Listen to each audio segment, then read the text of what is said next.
Praise Lord. आप सबको जय मसीह की और प्रभु यीशु के नाम में सलाम एंड शालोम। आज का दिन परमेश्वर ने हमें और आपको दिया है ताकि उसके वचन को एक बार फिर से सुन सकें, समझ सकें और अपने जीवनों में अपना सकें।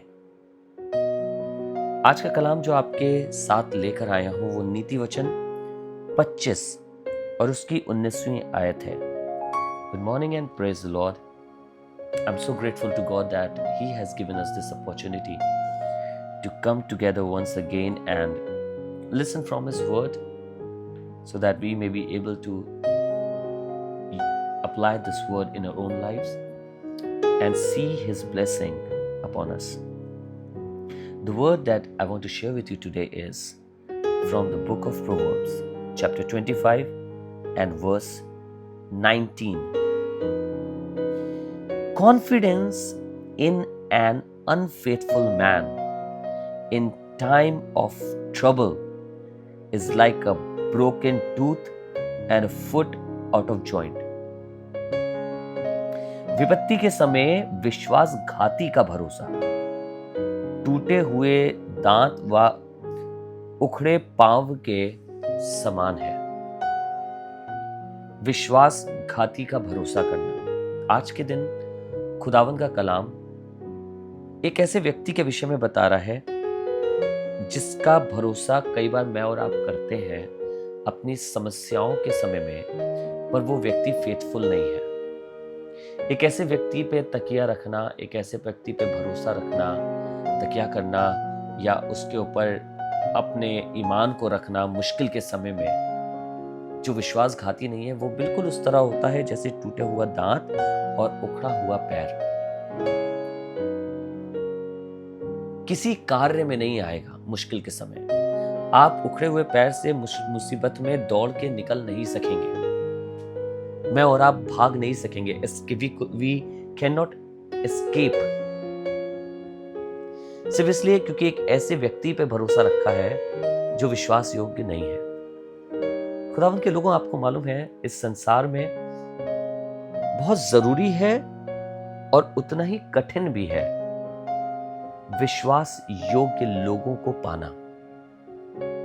ऐसे लोग जो विश्वास योग्य हो, ऐसे लोग जिन पे आप तकिया कर सके, जिनके ऊपर आप भरोसा रख सके। पर एक ऐसा व्यक्ति हमारे पास होना जो विश्वास योग्य ना हो और मुश्किल के समय मैं और आप उस पर अपने भरोसे को रख लें, वो मेरे और आपकी जिंदगी के लिए लाभदायक नहीं है। खुदावन का कलाम एक बहुत खूबसूरत शिक्षा दे रहा है कि इस वाली बात को मैं और आप सीखें कि मुश्किल के समय में किस पर भरोसा रखना है। तभी तो खुदा बाप का कलाम और उसका वचन इस वाली बात को बताता है और हम कहते हैं कि हमारा परमेश्वर विश्वास योग्य परमेश्वर है, क्योंकि खुदावन के दास ने लिखा है भजन में, उसने कहा संकट के समय मैंने यहोवा को पुकारा और उसने मेरी सुन ली।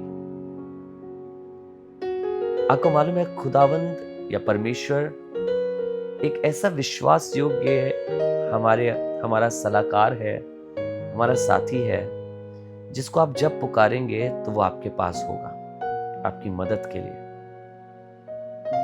उस पे भरोसा रखिए, उस पे विश्वास करिए, क्योंकि वो आपको धोखा नहीं देगा और संकट के समय आपको छोड़ के जाएगा नहीं। बाइबल भरी हुई है ऐसे लोगों से जिन्होंने गवाही दी है कि उन्होंने अपने संकट में यहोवा को पुकारा है और यहोवा ने उनकी सुन ली है। आइए ऐसे परमेश्वर का धन्यवाद करें। Let us thank him. पिता, हम धन्यवाद करते हैं आज के दिन के लिए जो आपने हमें दिया, इस खूबसूरत वचन के लिए जिसको हमने प्राप्त किया। अपने हृदय रूपी जमीन में प्रभु बोया है और चाहते हैं हम इसको प्रोटेक्ट कर सकें, इसकी निगहबानी कर सकें, इसको बढ़ने दें, जड़ पकड़ने दें, ताकि एक दिन ये फलवंत होने वाला हो सके हमारे जीवन में। आपके पवित्र आत्मा के जल से सींचा जाए। हमारी जिंदगी प्रभु आपके लिए आदर का कारण हो। धन्यवाद आपकी विश्वास योग्यता के लिए। धन्यवाद कि आप एक ऐसे साथी रहे हैं जो कभी हमें छोड़ के नहीं गया। मुश्किलातों में, संकट में, गरीबी में, बीमारी में, परेशानी में, जेल खाने से आपको जब भी पुकारा आपने दुआ को सुना है। धन्यवाद प्रभु आपके अनुग्रह के लिए, इस वचन के लिए, प्रभु यीशु के नाम से, आमीन। आइए ए हमारे बाप की दुआ करें। ए हमारे बाप, आप जो आसमान पर हैं, आपका नाम पाक माना जाए, आपकी बादशाहत आए, आपकी मर्जी जैसे आसमान में पूरी होती है वैसे ही जमीन पर भी हो। हमारी रोज की रोटी आज हमें बख्श दीजिए। जिस तरह हम अपने कसूरवारों को माफ करते हैं, हमारे कसूरों को माफ करिए। हमें आजमाइश में ना पड़ने दीजिए, परंतु बुराई से बचाइए, क्योंकि बादशाहत, कुदरत और जलाल हमेशा आप ही का है। आमीन। आमीन। God bless you. खुदा आप सबको आशीष दे।